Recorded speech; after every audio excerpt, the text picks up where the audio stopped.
హల్లెలూయా. సామెతల గ్రంథము 16వ అధ్యాయము 25వ వచనము ఒకని మార్గము వాని దృష్టికి యథార్థముగా నుండును, అయినను తుదుకు అది మరణమునకు చేరును. హల్లెలూయా. చూడు, ఒకడు ఏదైనా చేస్తున్నాడు అనుకో, అది వానికి నచ్చిన విధంగానే ఉంటుంది, కానీ అది మరల ఎక్కడ చేస్తుంది? మరణము, నరకానికి చేస్తుంది. చూడు, అనేక మంది లోకంలో ఉన్నారు. ఎవరైనా వాళ్ళు రకరకమైన వాళ్ళు పని చేసుకుంటుంటారు. మంచి పని చేసేవాడు దేవునికి ఇష్టడే. హల్లెలూయా. మంచి పని చేసేవాడు దేవునికి ఇష్టడే. ఇప్పుడు ఎవరైనా ధనం ఇచ్చాడు, వాడిని చంపేస్తాడు, అది వాడికి ఇష్టంగా ఉండొచ్చు, కానీ దేవుడికి ఇష్టంగా, దేవునికి ఇష్టంగా.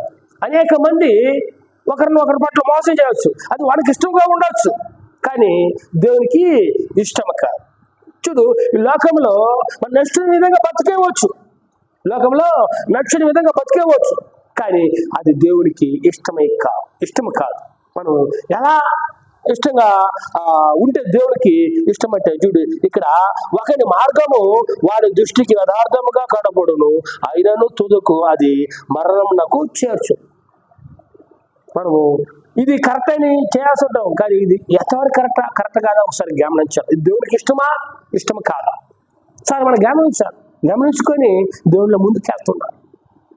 ఎందుకంటే మనం చేసే పని అంతా మనకి ఇష్టమే ఉండొచ్చు, కానీ ఇది న్యాయమా అన్యాయమా, ఇది దేవునికి ఇష్టమా కాదా అని ఒకసారి మనం గమనించాలి. ఇది మనకు కరెక్ట్ అనిపించవచ్చు, మన దృష్టిగా అనిపించవచ్చు.